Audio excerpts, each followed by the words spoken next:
नमस्कार दोस्तों। Economics current affair series हम डिस्कशन कर रहे हैं 2025 का। उस सीरीज में हमारा ये टॉपिक है लेबर एंड एम्प्लॉयमेंट। इसमें फर्स्ट पॉइंट है लिविंग वेजेस। क्या कंटेक्स्ट है कि लिविंग वेजेस क्या होता है कि a living wages cover food, housing, health care, education and contingency cost for the dignified life. मतलब जो है, अगर आपको जीना है तो आपकी लाइफ जो है वो डिग्निफाइड होनी चाहिए, लाइफ विद द डिग्निटी। तो इसके जीने के लिए केवल आपका अगर केवल पेट भर जाए और फटे कपड़े पहन के घूमें आप, आपके पास रहने के लिए घर ना हो, स्वास्थ्य सुविधाएं ना हो, चाहे ये तीनों चीज़ों को मैनेज करने के लिए आपके पास पैसे ना हो, तो आप डिग्निटीफुल लाइफ जो है नहीं जी पाएंगे। केवल आप सर्वाइव करेंगे, केवल आप सर्वाइव करेंगे। तो ऐसा वेजेस, ऐसी सैलरी, ऐसी व्यवस्था जिसमें आपका इनकम इस टाइप का हो कि आप लाइफ को डिग्निटी के साथ जी सकते हैं, जिसमें आपको स्वास्थ्य सुविधाएं, शिक्षा और जो है शेल्टर, रहने के लिए घर, जिससे आप जो है समाज में एक सर उठा करके जीने वाली जो इकोनॉमी की कंडीशन है उसमें आप जो है उस कंडीशन में आप सर्वाइव करें, ज़िंदगी को अपनी लाइफ को स्पेंड करें। तो ये मतलब जो है जो वेजेस होता है उसको 3 कैटेगरी में डिवाइड किया गया है। पहला जो है मिनिमम वेजेस, इसको जो है लीगल गारंटी मिलती है, कानूनी गारंटी मिलती है, तो उसको बोलते हैं मिनिमम वेजेस। दूसरा है फेयर वेजेस। ठीक है, ये फेयर वेजेस जैसे हम किसी इंडस्ट्री में काम करते हैं, किसी प्लांट में, वर्कशॉप में काम करते हैं, तो हमको क्या है कि हमारे कार्य के बजाय जो हमको जो सैलरी मिलती है, तो वो जो सैलरी है वो हमारा फेयर है कि नहीं, उसको हम निगोशिएट करते हैं, और नहीं होने पे हम क्या है कि उस जॉब को जो है स्विच कर देते हैं। तो एक फेयर वैल्यू हुआ कि जो है निगोशिएबल होता है, जो एक सैलरी के रूप में आपको मिलता है। और एक एक्चुअल जो लिविंग कॉस्ट जो होता है उसको स्पेंड करने के लिए जो एक्चुअल रिक्वायरमेंट है वो होता है हमारा लिविंग वेज, लिविंग कॉस्ट, जो हमको एक्चुअल में होना चाहिए, रिक्वायर्ड होना चाहिए।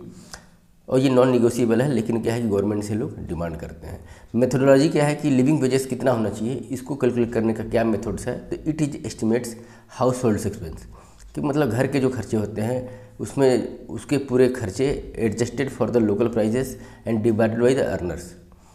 It typically assume 1 full time earning adult supporting a family with 2 children. मतलब जो है लिविंग वेजेस अगर कैलकुलेट करना है किसी को, तो life with the dignity of A not of A individual but it's house hold, मतलब उस पूरी फैमिली के लिए जो है एक व्यक्ति कमाने वाला है, और अगर वो 5,000 रुपये कमा रहा है, 5,000 कमा रहा है, और रहने वाले लोग 10 हैं, तो शायद वो लाइफ जो है डिग्निटीफुल नहीं हो सकती है। तो मतलब जो है इसमें अगर ऐसा है कि इसमें एज्यूम किया जाता है कि 1 फुल टाइम अर्निंग मेंबर है, और वो सपोर्ट करता है कितने, एक अपने फैमिली को और साथ साथ जो है 2 बच्चों को। इंटरनेशनल लेबर ऑर्गेनाइजेशन और यूनाइटेड नेशन डिफाइन किया है लिविंग वेजेस को as a fundamental human rights. मतलब लिविंग वेजेस क्या है, एक फंडामेंटल ह्यूमन राइट है, जो कि प्रति व्यक्ति का एक तरीके का अधिकार है, जिससे वो कि इंश्योरिंग डिग्निटी एंड वेलबिंग हो सके। मतलब वो इंश्योरिटी के लिए जो है मिनिमम वेजेस होना चाहिए। की डिफरेंसेस क्या है, पैरामीटर्स के हिसाब से देखते हैं हम कि मिनिमम वेजेस क्या होता है। इसका मीनिंग यही है कि लोवेस्ट वेजेस लीगली पेएबल, मतलब लीगली गारंटी है इसकी, to workers to prevent exploitation. मतलब वर्करों का शोषण ना हो, उसके लिए कम से कम एक मिनिमम वेजेस होना चाहिए, उसकी लीगल गारंटी जो है ये मिनिमम वेजेस एक्ट के तहत इसको मिलता है। ऑब्जेक्टिव क्या होता है मिनिमम वेजेस का कि to prevent exploitation and ensure basic survival, मतलब एक्सप्लॉयटेशन को रोकना और बेसिक सर्वाइवल के लिए जो है एक तरीके का सैलरी देना। लीगल बैकअप यही होता है कि under the minimum wages act 1948 और कोड ऑफ वेजेस 2019, जो लेबर कोड का जो रिफॉर्म किया गया है उसमें कोड ऑफ द वेजेस 2019 और मिनिमम वेजेस एक्ट 1948 के तहत जो है आपको मिनिमम वेज डिसाइड किया गया है। बेसिक कैलकुलेशन यही है कि मतलब जब based on the state workers skill level and nature of their work among other factor. मतलब जो है मिनिमम वेजेस जो है एक तो स्टेट के कंडीशन, मतलब किस स्टेट का है, यहाँ के इन्फ्लेशन रेट क्या है, वर्कर का स्किल लेवल क्या है। देखिए मिनिमम वेजेस मान लीजिए कोई एक ग्रेजुएट है, कोई हाई स्कूल पढ़ा हुआ है, 10th तक पढ़ा हुआ है, कोई जो है इंटरमीडिएट मतलब 12th तक पढ़ा हुआ है, तो तीनों का मिनिमम वेजेस जो है इक्वल नहीं हो सकता है। तो डिपेंड्स किस पे करता है ये कि वर्कर्स का स्किल और क्वालिफिकेशन लेवल कितना है, और nature of their work among other factors. कौन फिक्स करता है मिनिमम वेजेस, तो सेंटर और स्टेट गवर्नमेंट जो है इसको फिक्स करती है। फेयर वेजेस का क्या है कि जो फेयर वेजेस इसको बोलते हैं जो मिनिमम वेजेस है उससे ऊपर हो, to ensuring a reasonable standard of living yet falls below what's required for a living standard. ठीक है, मतलब जो है मिनिमम वेजेस से ऊपर जो है फेयर वैल्यू होनी चाहिए। मे भी हो सकता है कि लिविंग वेजेस से नीचे भी हो, लेकिन जो है रीजनेबल स्टैंडर्ड को जीने के लिए एक जो वेजेस चाहिए वो है फेयर वेजेस। इसका ऑब्जेक्टिव क्या होता है कि to provide equitable share of productivity without harming industry. मतलब जैसे क्या है कि ऐसा भी नहीं हो वेज कि मान लीजिए कोई इंडस्ट्री है, उसमें कोई जॉब करने वाला वर्कर है, तो वो इंडस्ट्री उसको इतना वेजेस दे दे कि वो इंडस्ट्री को ही नुकसान हो जाए, उसकी प्रॉफिटेबिलिटी कम हो जाए, जिससे कि वो आगे उस बिजनेस को सस्टेन न कर पाए।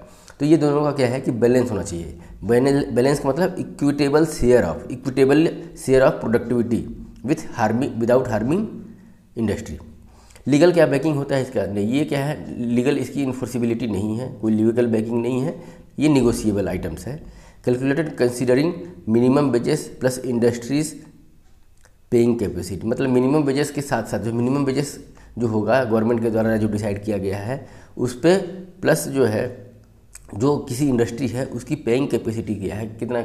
अब एक ही स्टील प्लांट है, मतलब स्टील प्लांट के 3 प्लांट हैं, उसमें अलग अलग वेजेस अलग अलग सैलरी लोगों की होती है।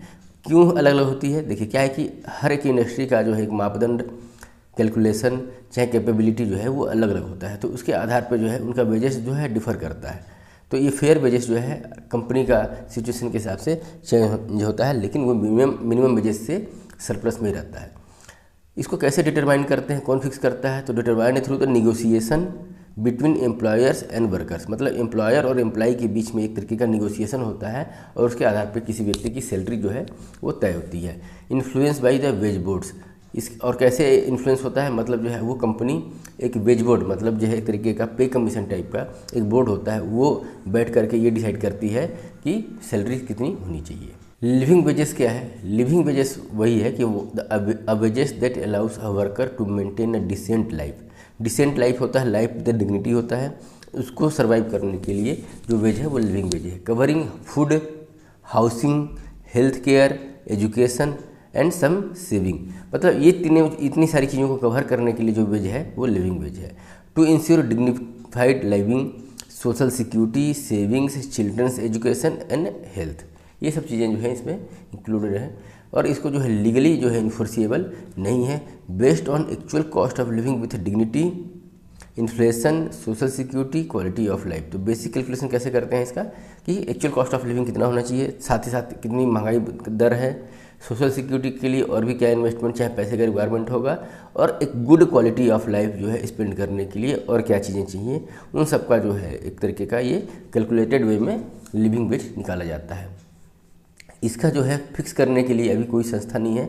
निगोशिएशन कौन करता है इसके लिए, चाहे एडवोकेट कौन करता है, कौन बोलता है कि ये लिविंग वेजेस होना चाहिए? तो एक तो labour unions, international bodies like international labour organisation, लेकिन गवर्नमेंट के द्वारा इसको अभी तक फिक्स नहीं किया जाता है।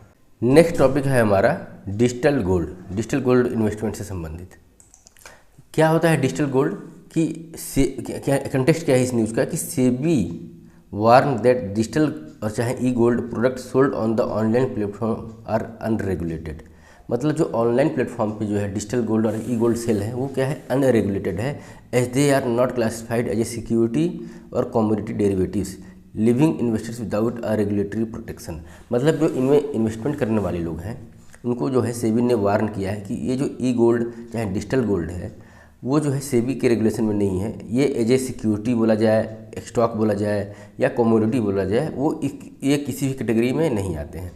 तो ये क्या होते हैं डिजिटल गोल्ड? और बाकी डिजिटल गोल्ड को जो हम लोग समझते हैं जैसे गोल्ड ETF चाहे गोल्ड बीज जो ऑनलाइन प्लेटफॉर्म पे मिलता है उसमें और इसमें कुछ डिफरेंस है क्या? तो देखिए डिजिटल गोल्ड जो है यहाँ इस कंटेक्स्ट में जब समझेंगे तो digital gold refers to the online purchase of gold without physical processing it. अब ऑनलाइन गोल्ड हम कहाँ से खरीदते हैं? देखिए आपने गूगल पे देखा होगा, फ़ोन पे देखा होगा, चाहे किसी ज्वेलरी शॉप, कोई भी ज्वेलरी शॉप हो सकता है, मतलब आपकी लोकल ज्वेलरी शॉप से लेकर के कोई ब्रांडेड ज्वेलरी शॉप हो सकता है, यहाँ पे नाम जस्ट कोट नहीं करना सही है, लेकिन गूगल पे, फ़ोन पे और ज्वेलरी शॉप में आपने देखा होगा कि गोल्ड पे ये फ़ोन पे वगैरह पे आता है कि आप जो है गोल्ड में इन्वेस्टमेंट कीजिए ई गोल्ड में, ठीक है। तो आप क्या है फ़ोन पे से अपने अकाउंट से पैसे देते हैं, आपके नाम से गोल्ड जो है वो दिखने लगता है, ठीक है। एक ये हुआ। ज्वेलरी शॉप में क्या होता है कि मंथली जो है एक तरीके का आप 2000, 5000, 10,000 जो भी कैपेबिलिटी है 1000, तो उसका जो है आप एक तरीके से हर महीने जमा करते हैं 12 महीने तक। और वो लास्ट में जब मेच्योर हो जाता है तो 1 महीने का इंस्टॉलमेंट अपने ओर से देता है, तो टोटल वो हो जाता है 13 महीने का। तो ये जो स्कीम है 13 गोल्ड ज्वेलरी शॉप वाली, फ़ोनपे से परचेस करना, गूगल पे से परचेस करना उसी के प्लेटफॉर्म पे, तो इसको जो है सेबी ने मतलब इस टाइप के गोल्ड को डिजिटल गोल्ड के दायरे में रखते हुए इसके अगेंस्ट में वार्निंग दिया है कि इसमें जो है ना सेबी का कोई रेगुलेशन नहीं है, कोई बैकिंग नहीं है। तो value of digital gold is linked to the price of physical gold and it is often created and traded using blockchain technology. मतलब जो है ये जो है जो गोल्ड्स मिलते हैं फ़ोनपे पे मतलब यूपीआई प्लेटफॉर्म पर और ज्वेलरी शॉप पे, ये क्या होते हैं कि ये फिजिकल जो गोल्ड का प्राइस है उसी से कोरिलेट करते हैं, और जो ई गोल्ड है वो जो क्रिएट किया जाता है किससे, ब्लॉकचेन टेक्नोलॉजी से। तो जो to allow investors to buy sell and strong gold electronically and even convert holding into physical gold such coins and bars jewellery. और ये क्या देते हैं कि गारंटी देते हैं, ये जो अलाउ करता है इन्वेस्टर्स को कि आप यहाँ से बाई भी कर सकते हैं, सेल भी कर सकते हैं, या तो इसको ले करके आप गोल्ड में का कॉइन, बार्स और ज्वेलरी भी बना सकते हैं। क्योंकि गोल्ड चाहे इलेक्ट्रॉनिक गोल्ड हो, डिजिटल गोल्ड में लोग अट्रैक्ट किए होते हैं कि इससे जो है स्टोरेज और सिक्योरिटी का जो कंसर्न है वो एलिमिनेट हो जाता है, वो ख़त्म हो जाता है, क्योंकि फिजिकल गोल्ड है नहीं तो उसका जो है सिक्योरिटी इशू जो है ख़त्म हो जाता है। Enable investment in small denomination and offer quick liquidity during the emergency. होता क्या है कि ये जो है छोटे से छोटे डिनोमिनेशन में मिल जाते हैं। जैसे कि आप अगर मार्केट में फिजिकल गोल्ड लेने जाएंगे तो हो सकता है कि आपको 1 ग्राम से कम का गोल्ड न मिले, हो सकता है कि अगर 1 ग्राम से कम का मिले तो 0.5 ग्राम से कम का न मिले। लेकिन क्या होता है कि ये जो डिजिटल गोल्ड होते हैं वो आपको 0.01 ग्राम भी दे सकते हैं, चाहे इससे भी कम अमाउंट दे सकते हैं, क्योंकि ये जो है गोल्ड का जस्ट जो है प्राइस के हिसाब से जो है, आप अगर 2 लाख रुपए भी गोल्ड चल रहा है और आप 1,000 रुपये भी इन्वेस्टमेंट करना चाहते हैं तो 1,000 रुपये के हिसाब से भी आपको कुछ न कुछ जो है अमाउंट में गोल्ड के वैल्यू के हिसाब से आपको जो है डिजिटल गोल्ड के रूप में कुछ न कुछ चीज़ अलॉट हो जाएगा। रिस्क क्या है डिजिटल गोल्ड के साथ कि ऑपरेट आउटसाइड सेबी फ्रेमवर्क, मतलब जो है ये डिजिटल गोल्ड जो ये जो प्लेटफॉर्म पे जहाँ से हम गोल्ड खरीदते हैं ये सेबी के रेगुलेशन से, सेबी के फ्रेमवर्क से बाहर आ जाता है, making redressal difficult in case of dispute और फ्रॉड। किसी कारण से आपके साथ अगर डिजिटल गोल्ड खरीदने में फ्रॉड हो जाता है तो इसको रिड्रेस करने में, चाहे इसको सॉर्ट आउट करने में, क्लेम करने में दिक्कत होता है। Since digital gold is not traded on exchange, investors depends entirely on the platforms reliability. तो मतलब जो है जिस प्लेटफॉर्म से हम खरीदते हैं केवल उसी पे हम डिपेंड होते हैं, क्योंकि ये ओपनली जो है स्टॉक एक्सचेंज पे ट्रेड नहीं होता है। इसलिए सेबी ने बोला कि अगर आपको गोल्ड में इन्वेस्टमेंट करना है तो आपको बहुत सारे ऐसे प्लेटफॉर्म हैं जो सेबी से रजिस्टर्ड, सेबी से रेगुलेटेड हैं और सेफ भी हैं कंपेरेटिवली जो है ये जो डिजिटल गोल्ड पे जो वेरियस प्लेटफॉर्म पे मिलते हैं वो। तो क्या क्या ऐसे जो है एवेन्यूज़ हैं जहाँ पे आप गोल्ड में इन्वेस्टमेंट कर सकते हैं। तो एक होता है gold exchange traded fund, gold ETF। आप क्या है कि कोई भी डीमेट अकाउंट खुलवाइए डिस्काउंट ब्रोकर से भी, ठीक है, और डीमेट अकाउंट में जो है आप जो है गोल्ड ETF चाहे गोल्ड बीज में इन्वेस्टमेंट कर सकते हैं। इनकी वैल्यू जो डिराइव होती है फिजिकल गोल्ड के प्राइस से ही डिराइव होती है। Traded on the stock exchange backed by physical gold holding and govern by the SEBI norms. मतलब ये अपनी वैल्यू डिराइव करता है फिजिकल गोल्ड होल्डिंग से। और दूसरा, जब आप गोल्ड ETF खरीदते हैं तो उतना ही गोल्ड जो है वो जो ब्रोकर है आपका वो फिजिकल गोल्ड के रूप में कहीं ना कहीं जो है वॉलेट में जो है वो जमा करता है, चाहे उसके अमाउंट का मनी जो है आपको जमा करता है। तो किसी भी डिस्प्यूट वाले केस में जो है ये आपको जो है रिफंड हो जाता है। सोवरेन गोल्ड बॉन्ड, मतलब ये तो गवर्नमेंट की ही गारंटी है इस बॉन्ड की। गवर्नमेंट गोल्ड बॉन्ड जारी करता है और उस बॉन्ड में आप पैसा लगा सकते हैं। Issued by RBI on the behalf of the government offering fixed interest and capital appreciation. ये जो गोल्ड बॉन्ड होते हैं इसमें आपको जो है इन्फ्लेशन से एडजस्टेड जो है इंटरेस्ट मिलता है, प्लस जो है आपका गोल्ड के हिसाब से जो आपका पैसा बढ़ना चाहिए कैपिटल एप्रिसिएशन वो भी होता है। Electronic gold receipt, tradable instrument on the exchange represented by actual gold holding. तो ये भी होता है गोल्ड रिसिप्ट के रूप में। और जो कमोडिटी जो डेरिवेटिव्स होते हैं MCX पे चाहे NSE पे जो है प्लेटफॉर्म पे जो गोल्ड का जो है ट्रेडिंग होता है आप उसमें भी जो है इन्वेस्टमेंट कर सकते हैं। तो ये हुआ डिफरेंट टाइप का जो है गोल्ड का जो है इलेक्ट्रॉनिक फॉर्म में अगर इन्वेस्टमेंट करना है तो किस प्लेटफॉर्म पे आपको करना चाहिए सेबी की गाइडलाइंस के हिसाब से, सेबी की अप्रूवल के हिसाब से, और कहाँ पे सेबी ने एक तरीके से जो है मतलब जो है मना किया है कि यहाँ पे आपका रिस्क हो सकता है। चलते हैं नेक्स्ट टॉपिक की ओर। नेक्स्ट टॉपिक है हमारा 8th पे कमीशन से। ये पे कमीशन क्या होता है और ये 8वां क्या है कि पे कमीशन क्या होता है। हर 10 साल पे सेंट्रल गवर्नमेंट अपने एम्प्लॉय और पेंशन धारकों के लिए पे रिवीजन के लिए डिपेंड अपॉन द सिचुएशन, मतलब जो है 10 सालों में जो है चीज़ें बहुत सारी चेंज हो जाती हैं, इन्फ्लेशन से लेकर के cost of living, living wages, तो वो सब चीज़ों को कंसिडर करते हुए जो पे रिवीजन के लिए, पेंशन रिवीजन के लिए एक कमेटी का गठन किया जाता है, उसे बोलते हैं पे कमीशन। तो ऐसा ही जो है 2026 से लागू होने वाला 8th पे कमीशन है। मतलब इसके पहले 7 पे कमीशन की सिफारिश, मतलब 70 सालों तक जो है 1 से लेकर के 7 पे कमीशन तक जो है इम्प्लीमेंट हो चुके हैं। अब जो है 1 जनवरी 2026 से 8th पे कमीशन को इम्प्लीमेंट करने के लिए सेंट्रल गवर्नमेंट में कमीशन गठित की है। तो union cabinet chaired by the prime minister has approve the term of reference. मतलब जो 8th पे कमीशन है उसके टर्म ऑफ रेफरेंस का मतलब ये हुआ कि उनको क्या क्या जो है सिफारिश करनी है, किस किस पॉइंट पे सिफारिश करनी है, उनको टर्म ऑफ रेफरेंस जो है दे दिया गया है, उनको नोटिफाइड करा दिया गया है। पे कमीशन क्या होता है उसके बारे में थोड़ा सा ब्रीफ कर लेते हैं हम यहाँ पे। 1946 में जो है फर्स्ट पे कमीशन गठित किया गया था, ठीक है, और हर 10 साल के बाद जो है पे कमीशन गठित किया जाता है। होता क्या है कि ये पे कमीशन एक एडवाइजरी बॉडी होती है विथ नो मैंडेटरी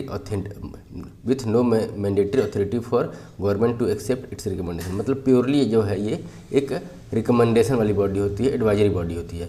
इसकी जो रिकमेंडेशन होता है गवर्नमेंट या तो एक्सेप्ट करे या तो ना भी एक्सेप्ट करे, वो गवर्नमेंट के डिस्क्रिशनरी पावर के ऊपर डिपेंडेंट है।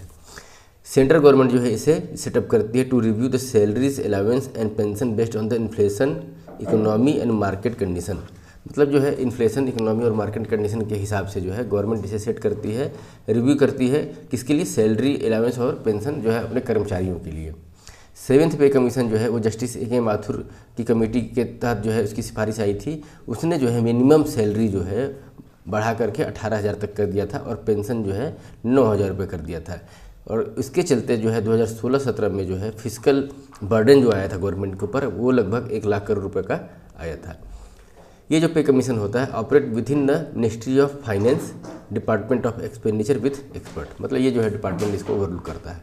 8th पे कमीशन क्या है, union cabinet has approve the constitution of 8th पे commission for revising salary of central government employee and allowance of the pensioners. Terms of reference क्या है कि पहला टर्म्स ऑफ रेफरेंस ये है कि रिवीजन ऑफ पे, recommended salary structure and allowance of the central government employee. तो मतलब एक तो रिवीजन ऑफ पे इसका पहला टर्म्स है, टर्म्स ऑफ रेफरेंस। दूसरा एड्रेसिंग पे डिस्पैरिटीज़, मतलब अगर जो पेमेंट में डिस्पैरिटीज़ है इंटर डिपार्टमेंटल, मतलब अगर रेलवे जो गवर्नमेंट सेंट्रल गवर्नमेंट के अंतर्गत में है, चाहे डिफेंस, चाहे मतलब डिफेंस तो नहीं लेकिन मतलब और जो दूसरा विभाग जो है सेंट्रल गवर्नमेंट के अंतर्गत में है, जो डिस्पैरिटीज़ है पेमेंट को लेकर के उस ग्रीवांस को जो है रिड्रेस करना। मार्केट पैरिटी, मतलब इंश्योर पे and benefit parity with market standard for the competitive compensation, ठीक है, कम्पिटिटिव कंपनसेशन को लेकर के जो है मार्केट से पैरिटी होनी चाहिए, ऐसा जो है उन्होंने सिफारिश की बात की है। Pension and retirement benefit, enhance pension scheme and propose measures to adjust pension for the inflation. मतलब पेंशन को रिवाइज करने साथ साथ इन्फ्लेशन के साथ एडजस्ट करने की बात इसमें की गई है। चौथे रेफरेंस टर्म्स ऑफ रेफरेंस में इकोनॉमिक इम्पैक्ट एनालिसिस, इसमें यह भी बोला गया है कि आप जो सिफारिश करेंगे उसमें इकोनॉमिक इम्पैक्ट भी देख करके करना पड़ेगा। जो प्रपोज सैलरी एंड अलाउंस जो है adjustment to boost consumption and foster economic growth, मतलब रिकमेंडेशन इस टाइप से होना चाहिए कि जिससे गवर्नमेंट के ऊपर भी बर्डन न पड़े और साथ साथ जो है मतलब सैलरी जो बढ़ेगी उससे कंजम्पशन भी बढ़े और कंजम्पशन बढ़ने के साथ क्या होगा कि इकोनॉमिक ग्रोथ भी बढ़ेगा। लीगेसी पेंशन, मतलब assess the unfunded cost of non contributory pension scheme. तो मतलब जो है इसमें ये बोला गया है कि जैसे देखिए पेंशन स्कीम 2 टाइप की है। एक तो जो है गवर्नमेंट फंडेड जो इसको बोलते हैं ओल्ड पेंशन स्कीम, दूसरा जो है कंट्रीब्यूटरी पेंशन स्कीम होता है जिसको बोलते हैं एनपीएस, और थोड़ा सा इसमें जो है मॉडिफाई करके एक आ गया है UPS, unified pension scheme, new pension scheme, old pension scheme. तो इसमें बोला गया है एसेस द अनफंडेड, मतलब ये जो ओल्ड पेंशन स्कीम की बात करी है तो unfunded cost of non contributory pension scheme. तो इसका जो है इसके भी कॉस्ट को जो है मतलब जो है इसकी कितनी लीगलिटी है, चाहे इसमें कुछ अगर मॉडिफाई करने की बात हो की गुंजाइश हो तो उसके लिए भी जो है टर्म्स ऑफ रेफरेंस जो है तैयार किया गया है। तो ये पे कमीशन से लेकर के हमारा डिस्कशन हुआ। अगला टॉपिक है periodic labour force survey. NSO, national statistical office जो है ministry of state and statistics and programme implementation जो है वो जो है periodic labour force participation survey जो है वो रिलीज करती है 2025 के लिए रिलीज किया हुआ है। तो ये क्या है, पीरियोडिक लेबर फोर्स सर्वे क्या है कि 2017 में इसे लॉन्च किया गया था। किसके द्वारा? एनएसओ के द्वारा, नेशनल स्टैटिस्टिकल ऑफिस, इसके द्वारा इसे लॉन्च किया गया था। फर्स्ट रिपोर्टिंग 2019 में किया था इसने। 2017 से लेकर के 18 तक का डाटा जो है इकट्ठा करने के बाद पीरियोडिक लेबर फोर्स सर्वे का डाटा 2019 में रिलीज किया गया। किसके द्वारा रिलीज किया गया? एनएसओ के द्वारा। पीरियोडिक लेबर फोर्स सर्वे क्या बताता है? गिव एस्टिमेट ऑफ की एम्प्लॉयमेंट एंड अनएम्प्लॉयमेंट इंडिकेटर, मतलब जो रोजगार और बेरोजगार का जो इंडिकेटर है, like labour force participation rate, workers population ratio, unemployment rate, ये जो तीनों चीज़ें हैं इसके बारे में जो है डाटा शो करता है। This indicators and current weekly status are defined as following, मतलब क्या है? तो लेबर फोर्स पार्टिसिपेशन रेट क्या है कि जब percentage of people in the labour force, मतलब कितने लोग जो है लेबर फोर्स में हैं, डिवाइडेड बाई पॉपुलेशन, इसका जो रेशियो है वो क्या है? Labour force participation rate. ठीक, पहला चीज़। और ये पॉपुलेशन किसका? Sample survey. देखिए पूरे इंटायर पॉपुलेशन का नहीं होता है, जिस देश की जितनी पॉपुलेशन है उसका ये नहीं करते हैं, इनका एक सैंपल साइज होता है। समझ लीजिए कि अगर 1 लाख लोगों से इन्होंने जो है 1 लाख लोगों से इन्होंने जो है अगर सर्वे किया हुआ है और उसमें जो है उस रेशियो में कितने लोग जो है लेबर फोर्स में पार्टिसिपेट कर रहे हैं, उसके अकॉर्डिंगली जो है इसका लेबर फोर्स पार्टिसिपेशन रेट जो है वो कैलकुलेट होता है। उसी तरीके से वर्कर्स पॉपुलेशन रेशियो जो होता है, कितने लोग एम्प्लॉयड हैं किसके रेशियो में? उनके सैंपल साइज के रेशियो में, तो उससे पता चलता है workers population ratio. Unemployment rate क्या है? तो परसेंटेज ऑफ पर्सन अनएम्प्लॉयड, मतलब जो कितने बेरोजगार हैं divided by person in the labour force, मतलब जो ये person in the labour force यहाँ पे जो आया पर इस वाले कॉलम में लेबर फोर्स पार्टिसिपेशन रेट, तो यहाँ पे जितने लोग जो है पर्सन इन लेबर फोर्स हैं तो कितने एम्प्लॉयड हैं लेबर फोर्स, मतलब कितने लोग जो है कार्य करने के लिए जो है ब्रैकेट में है उसमें, और कितने उस कार्य करने के ब्रैकेट में बेरोजगार बैठे हुए हैं, मतलब कार्य करने के ब्रैकेट में है, क्राइटेरिया को फुलफिल करते हैं, लेकिन क्या है बेरोजगार बैठे हुए, कार्य उनको नहीं मिला हुआ है। समझ लीजिए कि कोई एक लेबर चौराहा है, ठीक है, लेबर चौराहा है, यहाँ पर जो है लेबर मार्केट लगा हुआ है, तो इस पूरे लेबर चौराहे का मान लीजिए यहाँ पे 1000 आदमी है, ठीक है, और उसमें से कितने लोगों को आज दिन भर में कितने लोगों को रोज़गार मिल गया? मान लीजिए 100 आदमी को रोज़गार मिल गया, तो इस हिसाब से जो है यहाँ पे इसका जो है रेशियो हम निकाल सकते हैं। ठीक है, तो इसका रेशियो निकलेगा कितना? 10%। तो 10% जो है अनएम्प्लॉयमेंट, मतलब जो है 100 लोग अगर बेरोजगार बैठ गए तो 10% लोग जो है वो हमारे बेरोजगार बैठ गए, तो ये जो है कैलकुलेशन अनएम्प्लॉयमेंट रेट का कैलकुलेशन हो गया। ठीक है, और उसी तरीके से लेबर फोर्स पार्टिसिपेशन रेट और वर्कर्स पॉपुलेशन का कैलकुलेशन करते हैं।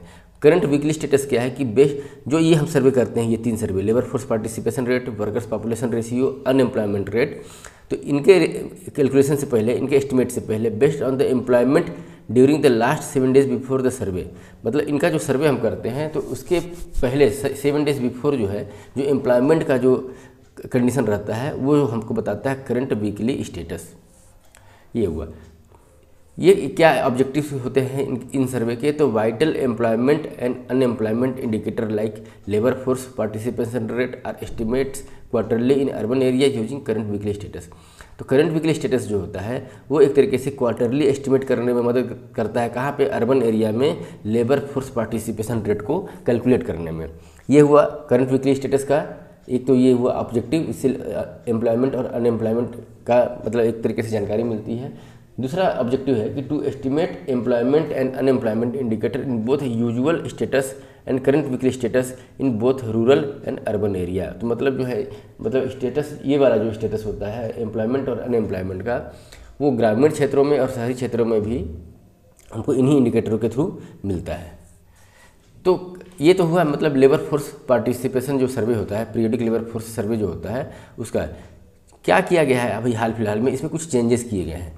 चेंजेस क्या किए होंगे कि अब जो की इंडिकेटर्स हैं जैसे लेबर फोर्स पार्टिसिपेशन रेट और ये WPR और UR, ये सब जो है ऑल इंडिया लेवल पे होंगे following the current weekly status approach. तो करंट वीकली स्टेटस का जो अप्रोच है उसी के आधार पर जो है ऑल इंडिया लेवल पे होगा, और इसका एस्टिमेट कब निकलेगा? मंथली एस्टिमेट निकलेगा। ठीक है, और दूसरा क्या है इसमें मतलब जो है प्रपोजल चेंजेस किए गए हैं, extending quarterly estimate to rural area. पहले जो है क्वार्टरली एस्टिमेट जो था वो अर्बन एरिया तक सीमित था, अब उसको शिफ्ट करके रूरल एरिया में भी जो है इसको स्टार्ट कर दिया गया है, या स्टार्ट करने की बात करने के लिए जो है वो चेंजेस किया गया है। मूविंग अप्रोच क्या है कि जैसे फाइनेंशियल ईयर से जो हुआ करता था उसको हटा करके अब रिपोर्टिंग जो है कैलेंडर ईयर, मतलब जनवरी से लेकर के दिसंबर तक का जो ये सर्वे का रिजल्ट जो है वो शो होगा। सैंपल साइज को बढ़ाने की बात की गई, जैसे कि सैंपल साइज आपका जैसे मान लीजिए अगर 2 लेबर मार्केट में अगर जा करके ये सर्वे हो रहा था तो उसको 4 करने की बात 2.65, मतलब जो है इसको जो है 2.65 से मल्टीप्लाई करेंगे तो हमारा सैंपल साइज जो है वो बढ़ करके आएगा। तो हम सैंपल साइज को बढ़ाने की भी बात की गई है। District has been made the primary geographical unit called basic stratum within state in UT separately for rural and urban sector for selecting FSU for most part of the geographical covered. तो ये मतलब basically जो है ये हमारा information जो हुआ periodic labour force सर्वे से संबंधित हो गया, जिसमें जो है डिस्ट्रिक्ट जो है जो आपका सैंपल का मतलब सर्वे का जो मेन जियोग्राफिकल एरिया कोई होगा तो वो डिस्ट्रिक्ट वाइज ही होगा। तो डिस्ट्रिक्ट वाइज होगा, सैंपल साइज को बढ़ाना है, कैलेंडर ईयर से मूव करना है, और जो एस्टिमेट क्वार्टरली हुआ करता था अर्बन एरिया का उसको अब रूरल एरिया में भी इम्प्लीमेंट करना है, और जो है करंट वीकली स्टेटस के अप्रोच को ही बाकी लेबर फोर्स पार्टिसिपेशन और जो है वर्कर्स पॉपुलेशन रेशियो ये सब में जो है इंक्लूड करना है। इसमें हमने समझा कि ऑब्जेक्टिव क्या होता है, किस तरीके से जो है इस डेटे में पीरियडिक लेबर फोर्स सर्वे में क्या क्या चीज़ें रिलीज होती हैं। तो labour force participation rate, workers population ratio, unemployment rate, current weekly status जो है ये रिलीज होता है। कौन करता है? ये लेबर PLFS का जो सर्वे करता है NSO मिनिस्ट्री ऑफ स्टैटिस्टिक्स के अंतर्गत में आता है। 2017 में इसे लॉन्च किया गया था, 2019 में इसने अपना पहला रिपोर्ट जो है रिलीज किया 2017-18 के बीच का। चलते हैं नेक्स्ट टॉपिक की ओर। नेक्स्ट टॉपिक है हमारा फॉरेन करेंसी सेटलमेंट सिस्टम। तो finance ministry launch a foreign currency settlement system in settlement at Gujarat international financial tech city, जो गिफ्ट सिटी है हमारा गुजरात के गांधीनगर में है। तो वहाँ पे जो है फॉरेन करेंसी के सेटलमेंट सिस्टम के लिए जो है इसमें जो है एक नया एक ब्रांच एक तरीके से ओपन किया गया है। तो फॉरेन करेंसी सेटलमेंट सिस्टम क्या होता है? Is a payment infrastructure gift city के अंदर में, मतलब जो है गिफ्ट जो इंटरनेशनल फाइनेंशियल सर्विस सेंटर जो है गिफ्ट सिटी के अंदर, तो उसमें एक पेमेंट सेटलमेंट का एक पेमेंट इंफ्रास्ट्रक्चर है enabling instant.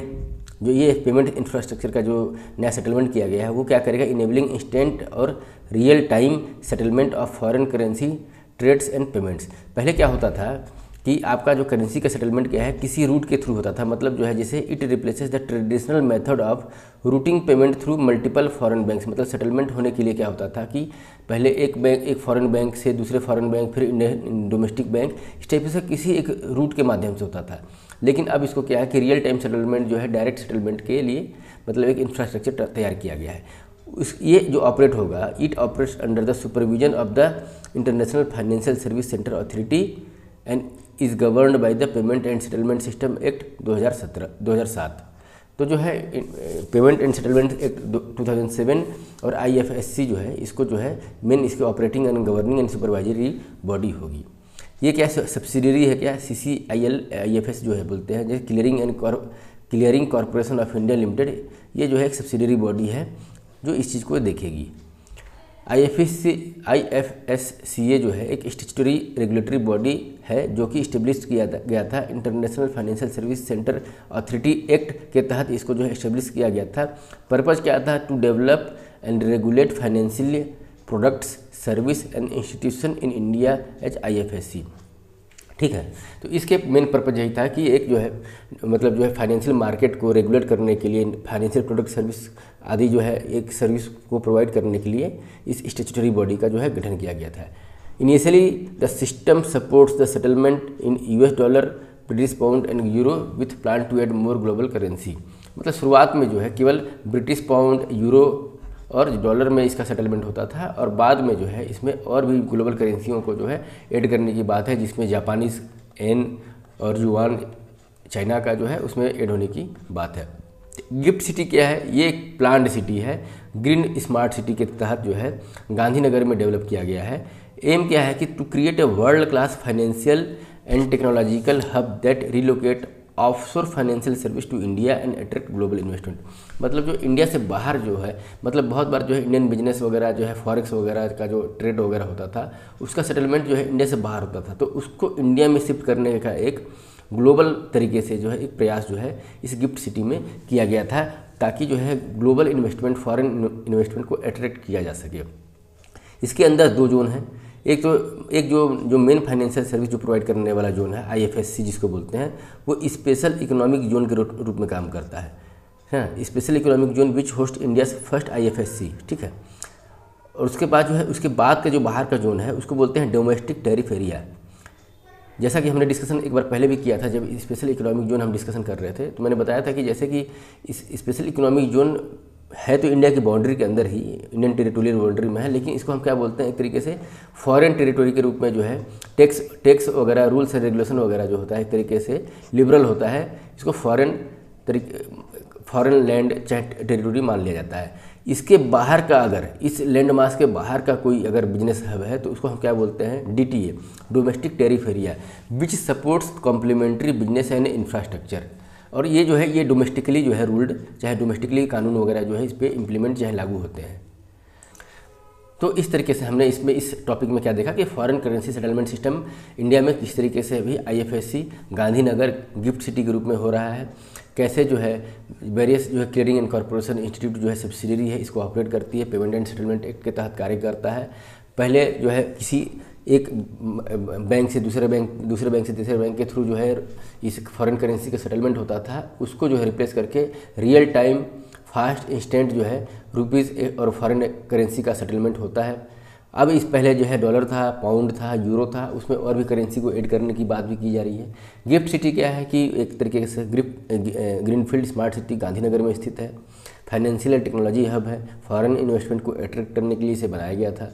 As a special economic zone ये कार्य करता है, और इसके जो है पेरीफेरी में जो है DTA मतलब डोमेस्टिक टैरिफ एरिया का जो प्रावधान है, प्रोविजन है, वो इम्प्लीमेंट होता है। तो ये हुआ हमारा इससे संबंधित। चलते हैं नेक्स्ट आर्टिकल की तरफ। नेक्स्ट आर्टिकल हमारा है केयर इकोनॉमी से संबंधित। केयर इकोनॉमी क्या समझते हैं आप? वैसे देखिए कि इकोनॉमिक्स ये जनरली जो है, जैसे केयर का मतलब जो होता है देखभाल, वॉच आउट, देखभाल, तो मतलब जो है वैसी इकोनॉमिक एक्टिविटी जो केयर हॉस्पिटैलिटी से संबंधित हो, उसको हम केयर इकोनॉमी बोलते हैं। तो it is a sector of economic activity involves paid roles like nurse, अब ये जो हॉस्पिटल की nurse, teacher, unpaid care giving, मतलब अगर घर में आपके जो है, अब घर में कोई महिला हाउसवाइफ है, होम मेकर है, तो उनको क्या है कि कोई पेमेंट नहीं मिलता है, लेकिन वो केयर गिविंग करती हैं, such as child care, household work, ठीक है। तो इसको हम क्या बोलते हैं, care economy. Essential for the health, education, child and elder care and social welfare. अब एग्जाम्पल के लिए मैं समझाता हूँ आपको। जैसे घर का कोई मेल मेंबर है, ठीक है, वो बाहर जाता है, जॉब करता है, बिजनेस करता है, पैसा कमाता है, ठीक है, तो उसकी इकोनॉमी में कंट्रीब्यूशन हम काउंट करते हैं।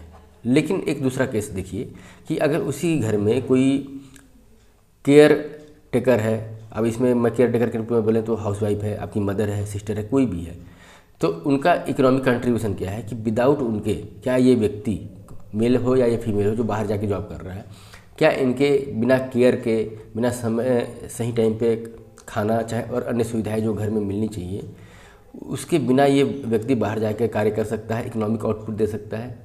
शायद जो है इसको इमेजिन हम ना कर पाएँ, नहीं भी कर सकता है। तो इनका भी कंट्रीब्यूशन इकोनॉमी में है, लेकिन क्या है, हिडन है, और ये जो इग्नोर्ड है, अनरिकॉग्नाइज्ड है। तो इसके लिए जो है अभी यही जो चीज़ें हैं, मतलब इसमें इस टॉपिक में यही बोला जा रहा है कि अनरिकॉग्नाइज्ड कंट्रीब्यूशन, मतलब ये जो इकोनॉमी है, care economy, supports human survival and labour force reproduction. मतलब ये जो लेबर फोर्स है, ये मेल जो है लेबर का कार्य करेगा, लेबर फोर्स का कार्य करेगा, तो इसको कौन मतलब सपोर्ट करता है, सर्वाइवल के लिए कौन मतलब जो है एक तरीके से कैटलिस्ट का कार्य करता है यहाँ पे, ये जो है ये केयर इकोनॉमी, जो केयर टेकर है, बट रिमेन्स अंडर वैल्यूड, लेकिन इसकी कोई वैल्यू नहीं है, creating a hidden care economy. इस तरीके से एक हिडन केयर इकोनॉमी का कार्य करता है।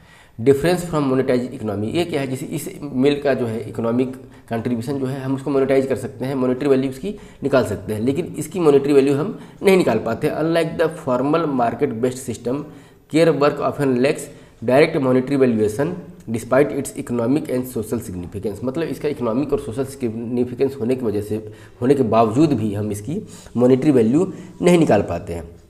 हिस्टोरिकल रिकॉग्निशन, फेमिनिस्ट इकोनॉमिस्ट जो वो होते हैं जो वुमेंस ओरिएंटेड, चाहे वुमेंस के एम्पावर की बात करते हैं, वुमेंस के कंट्रीब्यूशन की बात करते हैं इकोनॉमिक्स में, हाईलाइटेड अनपेड लेबर एक्सक्लूजन, मतलब उन्होंने हाईलाइट किया कि किस तरीके से जो है ये जो केयर इकोनॉमी है, हिडन केयर इकोनॉमी है, वो अनपेड लेबर का एक्सक्लूजन है, leading to 1995 Beijing platform for the action advocating its recognition, जो कि एडवोकेट मतलब जो एक तरीके से जो है ये चीज़ बोलता है कि इसको रिकॉग्नाइजेशन मिलना चाहिए। और किस प्लेटफॉर्म पे इन्होंने ये बोला था first time?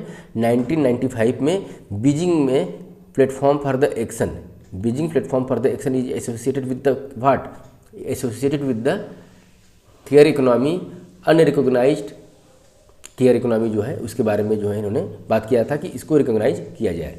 Care diamond model, इसमें क्या है कि केयर प्रोविजन क्या है, इसमें क्या इन्वॉल्व होता है? State, market, house holds, community, मतलब जहाँ भी हो इसके जो है इसको रिकॉग्नाइज मिलना चाहिए, इसके कंट्रीब्यूशन को जो है मतलब जो है इसकी वैल्यूएशन कंट्रीब्यूशन को मोनेटाइज कर भले ना कर पाए आदमी, लेकिन इसको रिकॉग्नाइजेशन एटलीस्ट मिलना चाहिए। एक ये भी था कि तमिलनाडु में कमल हसन जब इलेक्शन टाइम आया था तो कमल हसन ने एक बात किया था, जो एक मतलब अभिनेता है, उन्होंने बोला था कि जब मैं सत्ता में आऊँगा तो ये जो केयर इकोनॉमी है इसके इकोनॉमिक कंट्रीब्यूशन को भी मोनेटाइज करने की, चाहे मॉनेटरी वैल्यू, चाहे एक तरीके से मिनिमम वेजेस के रूप में, चाहे एक यूनिवर्सल बेसिक इनकम के रूप में जो है इसको एक मान्यता दूंगा, और इसमें कुछ ना कुछ जो है मॉनेटरी वैल्यू निकाल करके फंड ट्रांसफ़र करने की और वेलफेयर स्कीम की बात उन्होंने की थी। चलते हैं नेक्स्ट टॉपिक की ओर। नेक्स्ट टॉपिक है हमारा private sector capex in India. Context क्या है कि एनएसओ नेशनल स्टैटिस्टिकल ऑफिस जो है ना, उसने कंडक्ट किया है क्या एक फॉरवर्ड लुकिंग सर्वे, एक एडवांस सर्वे जो है फर्स्ट टाइम प्राइवेट सेक्टर पे किया हुआ है कि उनका जो है कैपिटल एक्सपेंडिचर इन्वेस्टमेंट इंटेंशन क्या है। इंटेंशन इन द सेंस यहाँ पर क्या है कि पर्पज़ क्या है? To track corporate investment sentiments, support evidence based policy making. तो मतलब जो है कॉरपोरेट का इन्वेस्टमेंट का सेंटिमेंट क्या है, उनका माइंडसेट क्या बोलता है कि इन्वेस्टमेंट कॉरपोरेट का कैपिटल सेक्टर में कितना होना चाहिए, कैसा होना चाहिए, उस एविडेंस बेसिस पे जो है पॉलिसी मेकिंग में एक तरीके का एविडेंस बेस्ड सपोर्ट मिल जाएगा। तो उसके लिए ये सर्वे किया गया है। सर्वे का जो है टाइम होराइजन क्या है कि नवंबर 2024 से जनवरी 2025 तक के बीच का जो है डेटा कलेक्ट किया गया है। This mark the ministry of statistics first digital survey using. ये डिजिटल सर्वे में क्या क्या यूज किया गया था? एक तो वेब बेस्ड था, सेल्फ एडमिनिस्ट्रेड प्लेटफॉर्म, चैटबॉट का यूज किया गया था, promoting efficient and user friendly data collection. तो ये डाटा कलेक्शन से प्राइवेट सेक्टर के कैपिटल एक्सपेंडिचर का जो है क्या माइंडसेट है, क्या इंटेंशन है, क्या सेंटिमेंट है, उससे जो है डेटा कलेक्ट करके एक एविडेंस बेसिस पॉलिसी मेकिंग को सपोर्ट करने की बात की है। कैपिटल एक्सपेंडिचर क्या होता है? It refers to the money spend by the government और प्राइवेट एंटिटीज़, मतलब वो ऐसा मनी, मतलब जो गवर्नमेंट और प्राइवेट दोनों में से कोई भी खर्च करे टू एक्वायर, अपग्रेड और मेंटेन लॉन्ग टर्म फिजिकल और इंटेंजिबल, मतलब टेंजिबल एसेट्स और इंटेंजिबल एसेट्स को क्रिएट करने में, अब एक्वायर करने में, अपग्रेड करने में, मेंटेन करने में जो भी पैसा खर्च करती है गवर्नमेंट या private sector, that are essential for the productive capacity, जो कि ज़रूरत होता है क्या? प्रोडक्टिव कैपेसिटी, इंफ्रास्ट्रक्चर और लॉन्ग टर्म ग्रोथ के लिए। तो लॉन्ग टर्म ग्रोथ के लिए, इंफ्रास्ट्रक्चर क्रिएट करने के लिए, प्रोडक्टिविटी कैपेसिटी को बढ़ाने के लिए जो भी टेंजिबल और इंटेंजिबल, फिजिकल और नॉन फिजिकल एसेट्स जो है क्रिएट किए जाते हैं या अपग्रेड किए जाते हैं या एक्वायर किए जाते हैं या मेंटेन किए जाते हैं गवर्नमेंट द्वारा या प्राइवेट सेक्टर के द्वारा, उसको हम बोलते हैं कैपिटल एक्सपेंडिचर। इसमें क्या क्या चीज़, इस जो मनी हम खर्च करते हैं इसमें क्या क्या चीज़ें इंक्लूड होती हैं? तो पहला एक्वायरिंग फिक्स्ड एसेट, मतलब फिक्स एसेट को एक्वायर करने में लिए, जैसे कि land, building, equipments and machinery. तो फिक्स एसेट को खरीदने में अगर आप पैसा खर्च करते हैं, एक्सपेंडिचर करते हैं, तो वो कैपिटल क्रिएट हुआ, तो कैपिटल एक्सपेंडिचर हुआ। एक्वायरिंग इंटेंजिबल एसेट, मतलब कोई इंटेंजिबल एसेट का मतलब जो है software, patents, licence and other intellectual property जो है वो आप क्रिएट करते हैं, तो वो भी जो है उसको क्रिएट करने में जो खर्च हुआ वो भी कैपिटल एक्सपेंडिचर की कैटेगरी में आएगा। तीसरा अपग्रेडेशन जो है एग्जिस्टिंग एसेट्स, मान लीजिए मॉडर्नाइजेशन ऑफ ओल्ड इंफ्रास्ट्रक्चर और फैसिलिटीज़, मतलब किसी स्टेशन को, रेलवे स्टेशन को, प्लेटफॉर्म को, एयरपोर्ट को आप मॉडर्नाइज कर रहे हैं या उसकी कैपेसिटी को बढ़ा रहे हैं, तो भी ये जो है कैपिटल एक्सपेंडिचर की कैटेगरी में आता है। चौथा क्या है, रिपेयरिंग एग्जिस्टिंग एसेट्स। अब मान लीजिए कोई रोड है, कोई हाईवे है, 10 साल पुराना है, डैमेज हो गया है, अब उसको पैचअप करके रिपेयर करके जो है फिर से दुरुस्त कर दिया गया, तो वो भी एक तरीके का कैपिटल एक्सपेंडिचर कहलाता है। Major repair that extend assets life और इम्प्रूव फंक्शनलिटी, मतलब रिपेयर से उसकी लाइफ बढ़ जाए और फंक्शन और भी इम्प्रूव हो जाए, फंक्शनलिटी जो है उसकी परफॉर्मेंस और इम्प्रूव हो जाए, तो भी उसके प्रति जो खर्चा है वो कैपिटल एक्सपेंडिचर की कैटेगरी में आएगा। पांचवा क्या है कि loan repayment in public finance considered capital expenditure as it reduces liability and is not recurring.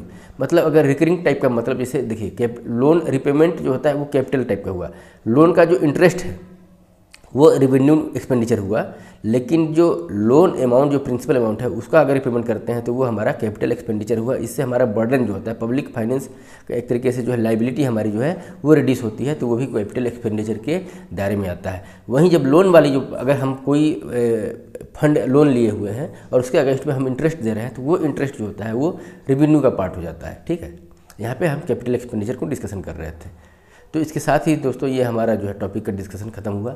अगर ये टॉपिक, ये डिस्कशन, ये डिबेट जो भी है आपको अच्छा लगा तो प्लीज़ इसको लाइक कीजिए, शेयर कीजिए और इस चैनल को सब्सक्राइब कीजिए। Thank you very much for discussion.